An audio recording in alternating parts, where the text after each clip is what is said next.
Welcome to Stress Mess, a stressless podcast where the chaos is real, the caffeine is strong, and swearing sometimes happens, and that's okay. I'm Samantha Elizabeth, health and wellness coach, chronic overthinker, and proud BFFs to stress itself. Here we're ditching perfection, embracing unfiltered real talk, and making mindset shifts that might just keep us from screaming into the void. Let's get messy. Today, I'm joined by Erika Weed, a certified executive coach, organizational consultant, and managing director at Sundry. She's also a doctoral candidate at George Washington University studying human and organizational development. Erika has coached leaders around the world, helping them build awareness, resilience, and healthier workplace dynamics. In this episode, we're digging into narcissism in leadership, what it is, what it isn't, and how understanding it can change the way we lead and relate to others. Let's get into it. We're recording. Okay. Recording and podcast. Oh my God. Why I cannot speak today for some reason. I had kind of a stressful morning, to be honest with you. Do you want to talk about it? No, yes. Can you counsel me on this morning? Because I can coach you. Yeah, coach me on this morning. So, and welcome to the podcast. Let's get to the actual subject here, but I'm just going to vent for like 2 seconds. I drove 2 hours to go to a meeting that switched to a Zoom meeting. So then I was down there and I had to take patient calls in my car, which is unprofessional to me, but I was still dressed nicely. And then I went into the clinic that I'm working at, and nobody was there. So it was just me. And I'm like, well, why am I here? So I'm just going to go back home. So I drove. Luckily, it was only an hour back because when I was going down, I was in a terrible commute. And then, but when I was leaving the clinic, I discovered that somebody had shat on the ground, and I had to clean it up. So I was cleaning up somebody's literal shit, and I was like, okay, this is an awesome morning. And then I got yelled at, and I'm like, oh my gosh, I said, can I get a mulligan on today? You're having a day. Yeah. That's what I wanted a mulligan. I wanted to go ahead and pretend like this day didn't happen, wake up and have a great morning, because I did wake up this morning and I thought, man, this is going to be a great day. Well, I'm going to have a great day. Here you go. Okay. Ready? Yes. Right. And it's restart. Right. Here's your mulligan. Absolutely. Yes. Oh, thank you so much. All right. So let's start the day. Good morning. So yeah, we met a couple months ago at least. And when we met, I heard about what you were working on.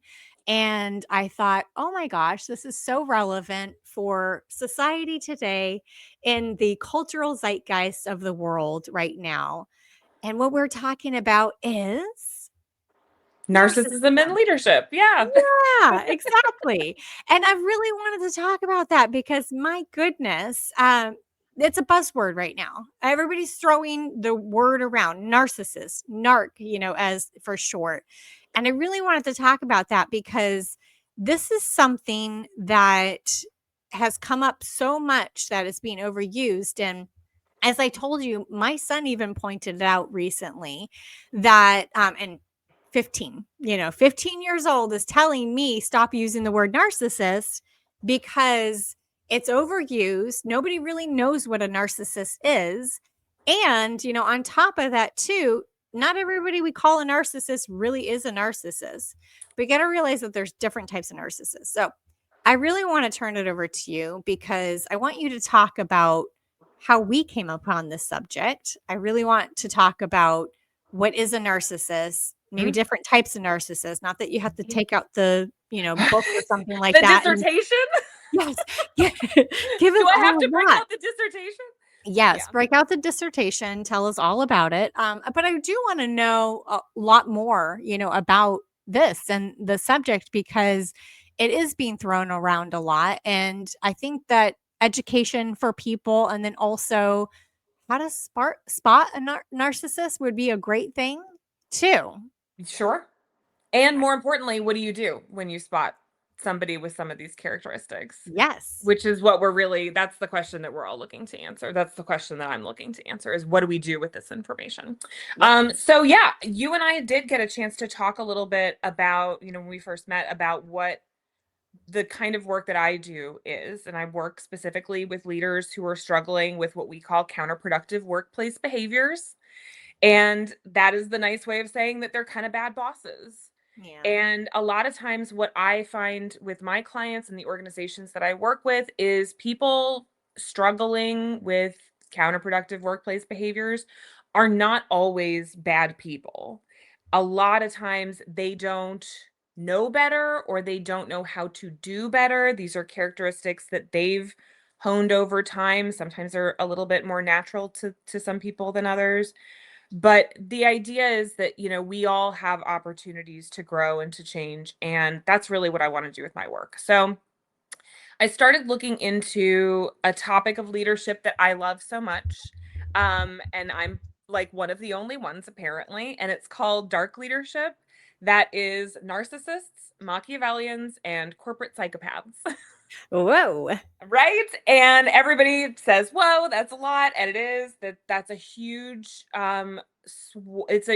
those are really big words. Those are really big scary words. And as you kind of correctly identified, narcissism is a hot topic. And so when it came time for me to choose a topic to research for my dissertation, to do a study on, I really, really wanted to look at narcissism, not just because it's a hot topic, but also because there's not really a lot of good literature in my world around that. Mm. And so one of the things that I got really interested in when I was looking at the narcissism literature is how weirdly defined this construct actually is. So you pointed out your son already knows. The word doesn't mean what everybody thinks it means right now. Mm. When we say narcissist, that is a clinical diagnosis that I am not capable of making, that you are not capable of making, that nobody except that individual's psychotherapist is capable of making. And so when people say, "Oh, that's a narcissist, and that's a narcissist, and that's a narcissist, and my boss is a narcissist, my ex-husband is a narcissist," yeah, maybe, but you don't know. And they may not even know. So we don't really need to toss that word around for people. I think the other important definition, or the other important topic that we need to talk about, is that we do have a really clearly defined understanding of what a narcissist is. What we struggle to understand is the what we struggle to understand is that there are people who are, how do I want to say this? What I want to what I want people to understand is that there's a continuum here. Mm. And so narcissism exists on a continuum. There are people who are high in narcissism but are not at a clinical level. And when I say not at a clinical level, their lives are not being disrupted by this, their work is not being disrupted by this, their relationships are not being disrupted by this. They can still care for themselves. They're not at a clinical level, but they are high in narcissism. And then you have people who are really low in narcissism, and when you are super low on that spectrum, that can lead to its own problems, lack of self-esteem, lack of self-confidence. And so when you hear the word narcissist, it's not usually very productive. I like to talk about narcissism, which is a collection of characteristics which we're pretty familiar with. And I like to think of it as you're high or you're low. And if you meet somebody who's high in narcissism, there may be things that you can do to make your relationship with them more productive, to make your work with them more productive, or at least to understand what they're going through so that you can make the best decisions for you. Yeah, absolutely. Well, let's talk about the characteristics, that Mhm. we typically see in a narcissist. And I think there are different types of narcissism, right? There Because I know are. You said that it's in a continuum and it's kind of like a spectrum. There's a spectrum of, low in narcissism, to high in narcissism. But what kind of characteristics do we kind of see on that spectrum? Traditionally, what you see in somebody who is high in narcissism is grandiosity. So they love to make a big deal out of themselves, and they speak very highly of themselves very loudly. We also traditionally see a significant lack of empathy, so Mm. they don't really think about other people so much. It doesn't mean that they can't or that they never would, but they traditionally, it's going to be me first, is usually the attitude. We also see a variety of other less well-known characteristics, things like being exploitative, things like I'm trying to look at I have a large board full of these characteristics, so Okay. I'm trying to look sneakily over here at them. Yeah. And an inflated ego. Um, a lot of times this kind of goes hand in hand with some unethical behaviors, but the challenge is that narcissists are almost always highly charismatic, really innovative. They tend to be risk takers. They tend to push beyond the bounds of what people would traditionally think is possible, which can be really productive characteristics. So when you talk about the different types of narcissism, yeah, you'll hear people say, "Oh, well, this is malignant narcissism. These are people who were really malicious and going after you, and you're going to see a lot of the negative characteristics." Yeah. You can talk about people who have grandiose narcissism, um, which are, I think, maybe if you think of some of the better known CEOs in different industries right now, you might see some of those characteristics. I think that one of the lesser known types of narcissism is productive narcissism. Mm. There's an excellent book by Dr. Mike McCoby, and he's a consultant in DC. He wrote a book called The Productive Narcissist that talks about the different characteristics of narcissism that are really valuable to people and for organizations.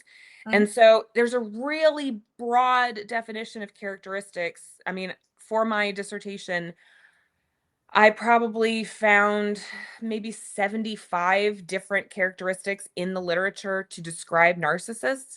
It's Wow. much lower than that Yep. when you look at the clinical definition of narcissism. They have about 12. And I think to be a clinical narcissist, you have to fit at least 8 or something like that. Yeah. But I think that it's really important to remember that there's a lot going on here. And Mhm. so typically when we think of a narcissist, we think of somebody who is very charismatic, grandiose, and most importantly, lacking in empathy. What about Karens? Do you think Karens, like what we call Karens now, they're, like we hear that entitlement, there's an entitlement. It's me first. It's, can I speak to the manager because I have a problem and you need to solve it with whatever you got? Do you think that when we say Karens, we mean narcissist, or what do you think about that? Yeah, and again, just diagnosing people that you see on the street or somebody who's bothering you or somebody that you see in a video on social media, I don't know that that's typically very valuable. I Yeah. think the most important thing to think about when you see somebody who is exhibiting some of these characteristics is that deep down, those characteristics are designed to mask a deep insecurity and Mm. fear. Hmm. And so when you see somebody, I have seen the Karen videos. I do not tend to watch them because they make me a little angry. Yeah, that made Um, me angry too. but when you see the Karen videos, you can see somebody who is not happy, Yeah. someone who is trying to project their values onto somebody else, somebody who's trying to control a situation that is Hmm. not theirs to control.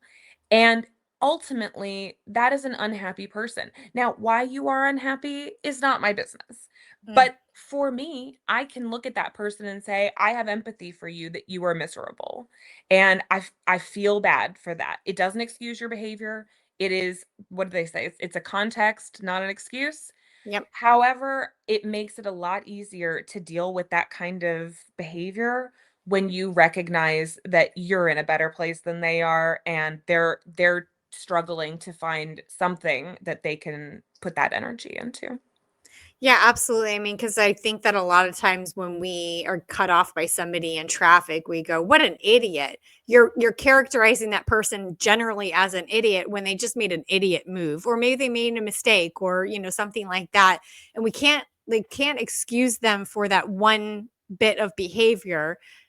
So we generalize them as an idiot, or or something like that, and so those are the kind of things that I see, that when we see somebody in a certain situation, and perhaps they're just having a really bad day, and unfortunately they took it out on other people, we characterize them generally as a jerk, a Karen. What is the male equivalent of a Karen? I always forget what that is, but Isn't whatever it that isn't it Ken? is. It a Ken? Is it a Ken or a Kevin? I Oh, can't is remember. it like Ken from the Barbie movie? Oh, Where I love Ken. yeah.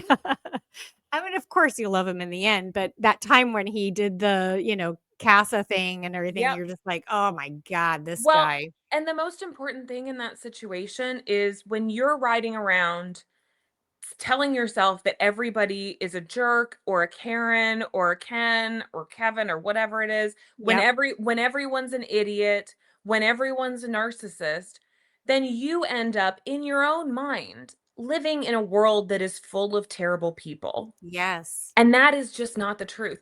It also doesn't make you happy. And I think we've all kind of noticed based on our screen time, I think we've all kind of noticed that it makes you feel bad when you Yeah. get to a place where you think everybody is terrible. Yeah. And so it's one of the reasons why I want to caution people, like, don't run around diagnosing everybody in your life as a narcissist, because you're not going to be happy living in a world full of narcissists, Mhm. even though ultimately we understand that that's not the case. But in Yeah. your mind, you create a construct, you box yourself into a construct where everybody around you is terrible. And that is a recipe for a miserable life as well. I completely agree, and I gotta say that, a lot of times, yeah, people do put that label on other people and say that they're a narcissist. I did also hear too that if you are questioning, "Am I a narcissist?" and then also seeing other people come out and saying, "I'm a recovering narcissist," meaning that they've identified, "Yes, I am a narcissist. I can go to those tendencies." But if somebody is asking themselves if they are a narcissist, are they really a narcissist?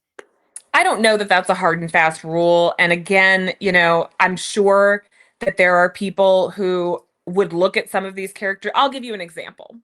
So when I started to research this material, obviously, just as any medical student going through their first pathology class, they're gonna go home and think that they have every disease that they're looking at. So I'm looking at narcissism in leadership and in organizations, and I started to recognize some of these characteristics in myself. And to be honest, I'm probably a little bit higher in narcissism than some other people. There have been times that I have been accused of being grandiose. There are times that I have been accused of being full of myself, and that's fair.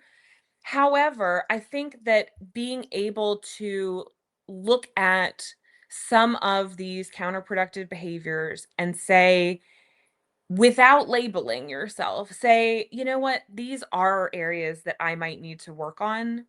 It doesn't really matter what the diagnosis is. If you go to a clinician and they diagnose you with narcissism, then you have work to do with your clinician.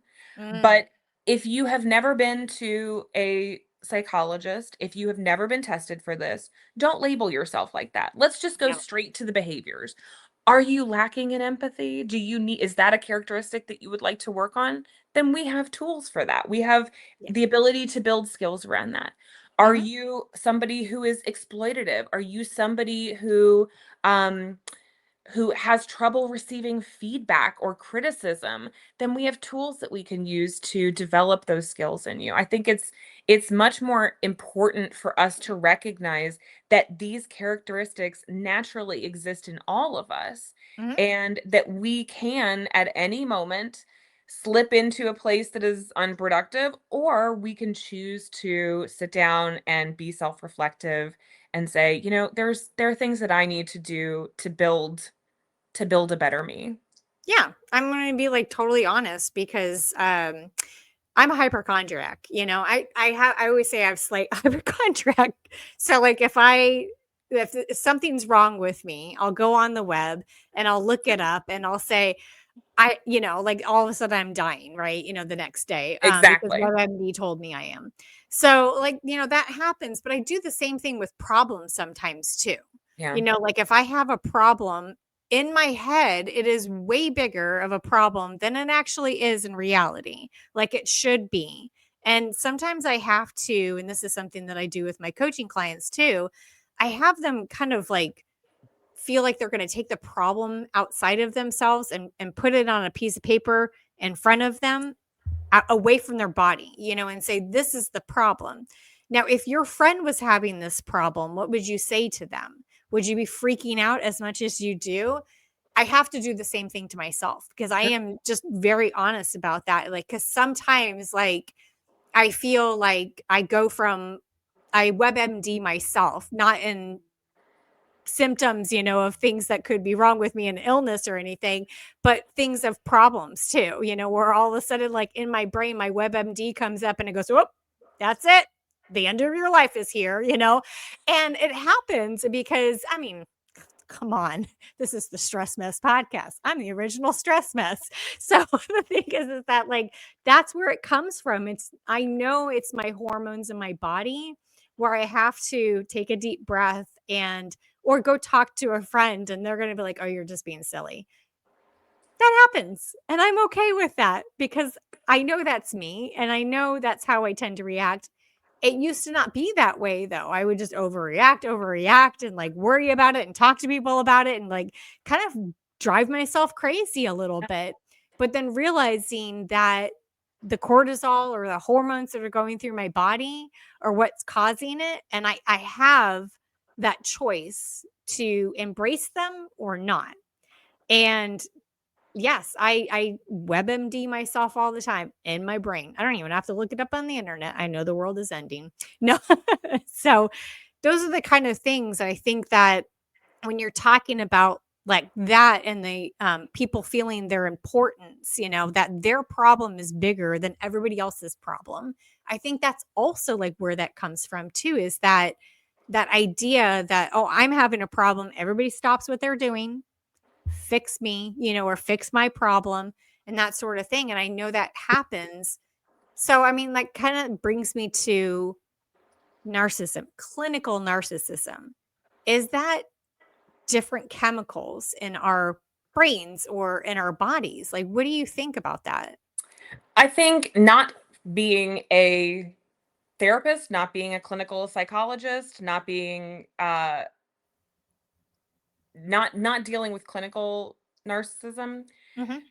I think it is certainly a I would like to call it's a neurological wiring. Mm, Um, it comes from the same place as personality. It's just more intense. And what the literature tells us about clinical narcissism, is that it's incredibly hard to treat mm, simply because the person who does the treatment is the one who has to accept that they need it. And somebody with narcissism may not feel like they require treatment. In mm. fact, as you mentioned, their problems are bigger than everybody else's problems. And you know what? When they say everybody stop, fix my problem, people do. Yeah. Oh my God, people will do it for you. People are waiting to help with those kinds of things. And so it's an act that gets really good reviews. And Mm, when we think about the reasons for the way that our brains are wired for survival. So if from a very early age you learn that you can and everybody will stop and they will attend to your needs, why would you do anything differently? Why would you try anything different until mhm. you get negative results?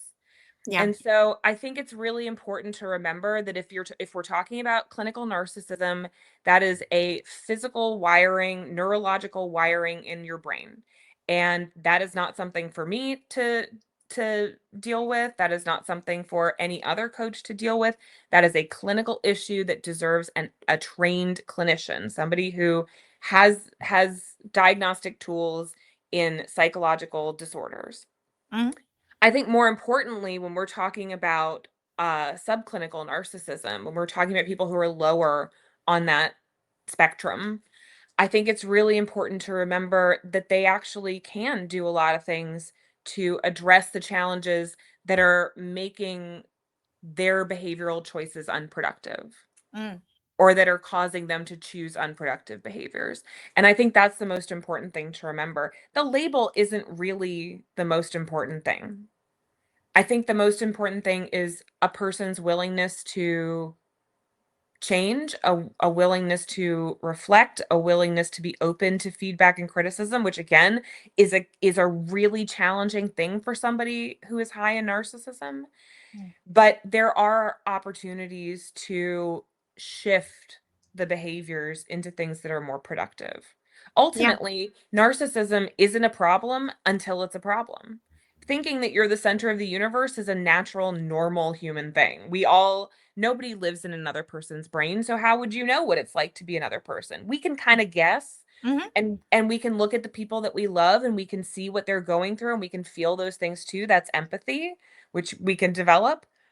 But ultimately, you're just not gonna know what it's like to be another person, and so, yeah, as you mentioned, your problems do feel bigger than other people's problems because they affect you, and they do feel scarier because they're gonna affect your survival. That person with their problems, if something happens to them, like, I'll be sad or whatever, but ultimately, that's not my issue. And so it's really important to remember that some of these characteristics are perfectly normal and natural. It's the degree to which we feel them, and it's the behaviors that we choose when we feel that way.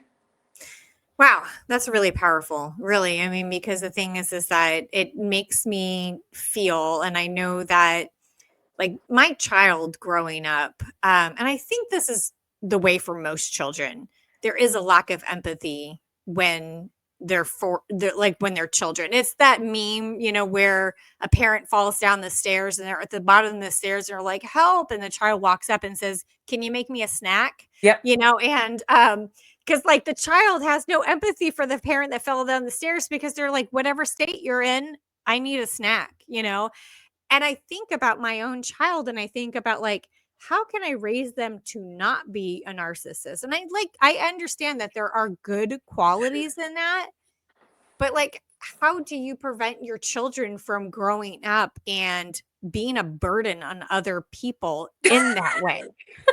First of all, don't worry about that. Don't frame it like that. Nobody's raising perfect children out here, okay? Nobody. Oh no, my child's perfect. What are you talking about? Your child is probably wonderful and probably top 10 children, but not a perfect child. So I think the best way to think about it is the original conception of narcissism, which is it comes straight from Freud. Not my favorite of the founding fathers of psychology, but he had a Mm, couple of great ideas. And one of them was this idea of narcissism. His original theory was that narcissism was a normal part of child development, that you hit a place when you're a child where it does have to be all about you. And again, it goes back to those original um, concepts of survival. When you are a human child, you have to rely on other people for your survival. And ultimately, very young, you start to realize that. So babies cry because they need your attention, because they need you to do something for them. mhm. And children before they develop, and again, brain development is not my field, but before they develop the capacity for empathy, yeah, they sure don't care about you. They are just trying to learn how to live in their bodies and learn how to work with their brain, and it's frustrating and it's overwhelming, and really the only space that they have for anything is for themselves, their own needs, their own feelings, their own thoughts. So Mm, I think when we talk about, raising good people, having grace with your children in that time period when it is all about them, when they're really just struggling to figure out what it means to be human in like the most basic ways. Us when we're older, we have like, what's my purpose, but this is a being that is trying to figure out how to make their body function. So mhm, like we can chill on some of the developmental stuff, let them get their bearings, and when they're 10, 14, let's start thinking about ways that we can show them what other people are doing, show them how other people live, show them different experiences, let them see hard things and feel empathy and have the space to feel. Sometimes empathy feels really bad yeah, and it's not all that pleasant, so have a space where they can feel a feeling that is hard without stressing about, how this is going to impact their whole future or how it's going to change their brain today. Like, let's just have a space where they can feel their feelings and have those validated. Ultimately, narcissism is a reaction to feeling insecure about yourself. mm, And so, if you want to have strong, healthy children in general who are developmentally sound, I think the most important thing is to help them to feel secure, help them to feel secure in who they are, help them to understand their thoughts and their emotions and their behaviors, help mhm, them to recognize that they can choose those things, mhm, and give them the space to make mistakes without shame, not mhm, without consequences. Consequences are important, sure. but without shame, because Yep. shame and that feeling of, you've heard people say, what is it? Guilt is I did something bad, shame is I am a bad person. Oh, And yeah, so we can have consequences and we can let kids feel guilty for doing stuff that they knew wasn't maybe the best choice. mhm, But we don't have to teach them that they're a bad person. And yeah, when we put shame on kids for stuff, you're much more likely to see an outgrowth of something that is just not going to be productive for them when they're older. yeah, absolutely. It's one thing that, yeah, and a lot of people know this, when my ex and I were getting a divorce and we have a child together, that was one thing that we knew that our child was gonna have a hard time with, was the whole, like, that we're not a family unit anymore. There's mom's place and then there's dad's place. And that's one thing that we really learned from a psychologist is, I mean, my son was 3, almost 4, when this happened. So, definitely during Freud's developmental time from 3 to 5 years old. So we knew that this was going to be a big problem. And so one of the things that we did is, of course, made sure that we were parenting the right way during this time. And they told us, and this is something that I still use to this day, and I actually use with other people too, to tell them that they are safe and they are loved. And I keep using this, and I even use it with working with employers for their employees. Is to say, if you can help your employees feel safe and loved, that just means psychological safety within the workplace Yep. and also valued within the workplace. And so I remember there was times that my son would have these, I don't want to say meltdowns, but these times where things were just really tough, as he was growing up and turned 4 and then, 5 and so on. And we probably broke that around 8 years old, but there was times that it just frustrated and that sort of thing. And I would just hold him and I would just rock him and say, "You are safe and you are loved. You are safe and you are loved," over and over again until he felt it, because of course he wasn't receiving that message at the time. And I still do it to this day.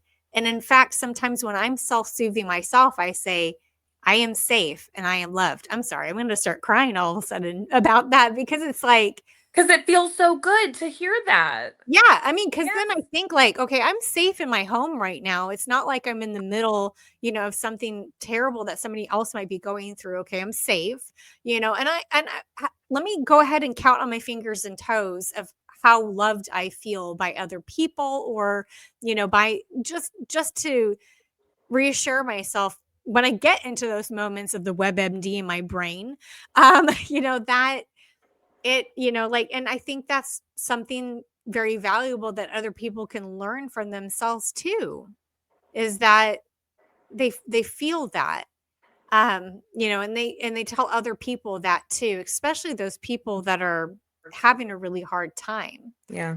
And I know it's really hard when you get into a depression that you don't feel safe and loved. And it's that fixed mindset or negative mindset versus the growth and positive mindset. And so that's the thing is that helping somebody get to that more positive or growth mindset of feeling safe and loved, that's really important, to help somebody get to that point, because that's where growth happens. When somebody doesn't feel safe or loved, You're they not feel going to see stagnant. anything. Yeah.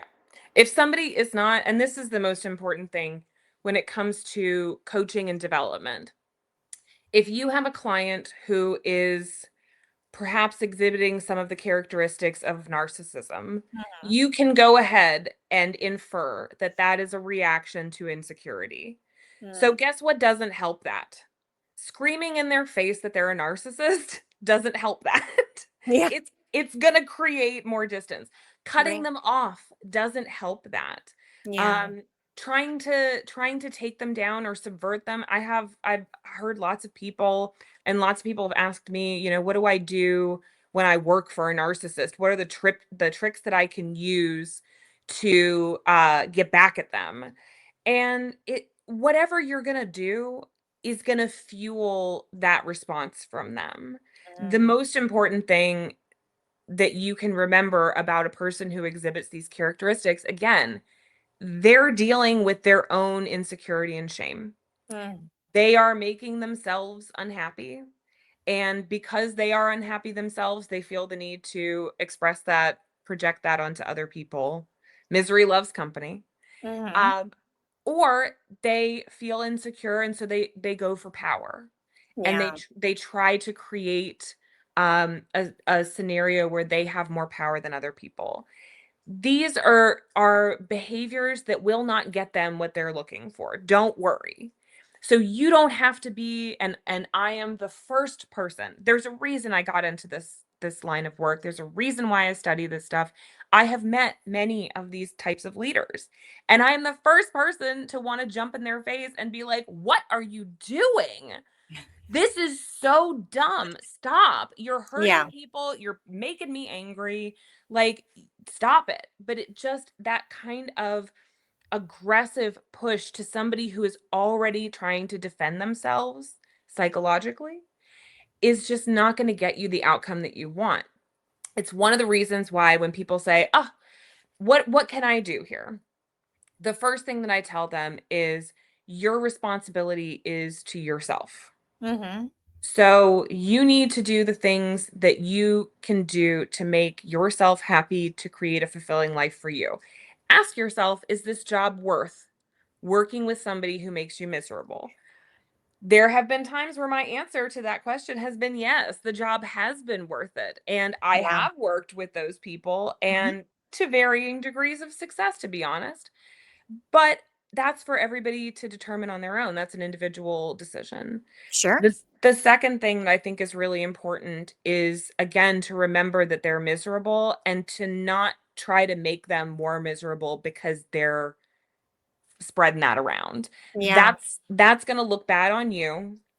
It will probably make you a target. And so the most important thing is to take a step back, try to have empathy for them.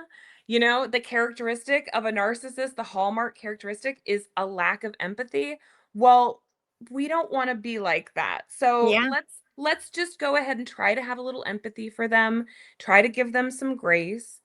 There are plenty of techniques that are very useful when you're, in that moment with somebody who is exhibiting some of these characteristics. People who Mhm. won't listen, people who are yelling at you or treating you like crap. I've been there. There's a technique called gray rocking that is you can find it anywhere, but the idea is that you just become an uninteresting gray rock. You don't flatter them, you don't criticize them, you don't acknowledge the crazy, wild, grandiose things that they say. You just stick with the facts and then you go away and you leave them to their thing. You make yourself so uninteresting that they don't even bother to put the show on for you, which is Mm. really what we want because the show's annoying. Mm.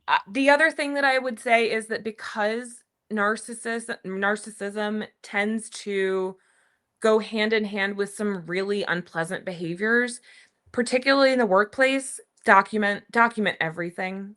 Just go ahead, and you don't have to say it to HR immediately, but I had a spreadsheet on my laptop that I would go to and just jot down some notes, just in case one day there were people who needed it or the police needed it. I mean, who knows? But the point is that, like, you just document everything and make Mhm. sure that you're keeping track of the things that are going on with you. Yep. And I think that that can be a really useful tool. And then ultimately, again, making sure that you're making the best decisions for your life. When I was dealing with difficult personalities, I had a really amazing analyst, a Jungian analyst, who sat down with me for about 2 years and helped me go through the things that made me insecure so that my insecurities couldn't be exploited by other people. Mm. And that was a really amazing experience for me because it took the onus off of another person not doing something or doing something, Mhm. and it brought it back to me and Mm. my power and my ability to control myself. And I Mm. think that's what is so upsetting about narcissists is that they are so intense that it almost feels like they make you. They make you feel a certain way. They make you act a certain way. They put you in those positions that you don't want to be in. And really, you're in control of your thoughts and you're Mm. in control of your emotions, and you get to decide what your behaviors are going to be, Yeah, and how you you know? react. And how you react. And Mhm. so it's so important to remember that, this person is going to do what they're going to do. It is not for you to control them. Mm. It is for you to ultimately turn that attention back on yourself and say, what is it about this that makes me feel bad? Are the things that they're saying about me true? If Mhm. so, well, then I got a little bit of work to do, don't I? And if they're not true, okay, you can have whatever opinion you want about me. That's Yeah. fine. Yeah. Go for it. But I think that we really need to take the emphasis away from people who don't deserve it and put it back on ourselves and just Mhm. say, I'm in control of myself. I need to be able to do these things in order to live a happy, healthy life. And that's the most important thing when dealing with a narcissist. Wow. Gosh, so powerful. And so relevant right now. I really hope that everybody gets as much out of this as that I did. Just because I really want people to be able to learn something from this podcast and yeah, be reflective, as well too. See what's inside their control, because things that stress us out are not necessarily inside our control. And it's those external things that we turn inwards, like they're our issue. Those are the kind of things that really stress us out. Yes, because And it, and why? Because you can't resolve them. yeah, It's yes, like being stressed about the weather. What are you going to do about it? Put on a right. coat. Put Yep. on a coat. Mm-hmm. Put your rain boots on. My brother outlaw, who we I don't have in-laws, but my brother outlaw said to me the other day, I want to go for a walk, but it looks like it might rain. And I said, get an umbrella. Take an Right. umbrella. Just go. Like, you don't have to stand in the rain and be pissed that it's raining on you. You can Right. take an umbrella with you. Right. Exactly. Well, I like that. I mean, what can you control? What can you do in a certain situation? Love that. Well, gosh, thank you so much for being on the podcast and bringing all of your knowledge and your wisdom and for coaching me as well too. I hope that everybody else sees what a value you are in your coaching as well and that wants to work with you. I will definitely put all your information, your contact information in the show notes so people can get a hold of you if they want to talk to you further. Hopefully you're open to other conversations as well too. Because this is, like I said, this is such an important topic right now. And a lot of people are very curious about it. So I really do hopefully help, like this helps other people. And, it also helps you to talk about it too. I love talking about this kind of thing. I am the most annoying person at a dinner party. All I want to do is talk about narcissists. And I think quite frankly, my friends and family are a little sick of hearing about this. So I'm Mhm. happy to bring all of this information to you guys and to answer any questions that people have. Oh, believe me, I know when I'm at a dinner party or I'm out to eat with people and I'm a health and wellness coach, a lot of people go, I'm ordering the fries. I don't usually have fries. I'm, like that sort of thing. And I'm like, yo, like no judgment, like whatsoever. Like, why are you justifying what you're ordering to me? Like I'm going to judge you. And I think that's a lot of times, like when people sit down and they have a psychologist or psychiatrist friend, they think, oh, this person is judging me and they're going to diagnose me right now. And so they're like minding their P's and Q's around them a little bit, but it's like no judgment. The best quote I've ever heard, and I don't know who it came from. It's one of those things that you just hear in passing. We would worry less of what others thought of us if we knew how little they do. Mm, Your psychologist friend is already in their own head diagnosing themselves, paying attention to what's going on in there. They're not looking at you. You're yep, already thinking about what you're eating at dinner. You're not looking at somebody else's plate. Like it is so it is much better to live your life recognizing that other people are concerned with themselves just as much as you are. Which is yep. again another reason to not label everybody a narcissist. Just because somebody is concerned with themselves before you does not make them a narcissist. Thank you so much. This is wonderful. Thanks so much for being on the podcast. And any final words before we sign off for this time? It was great to be here. Thank you so much.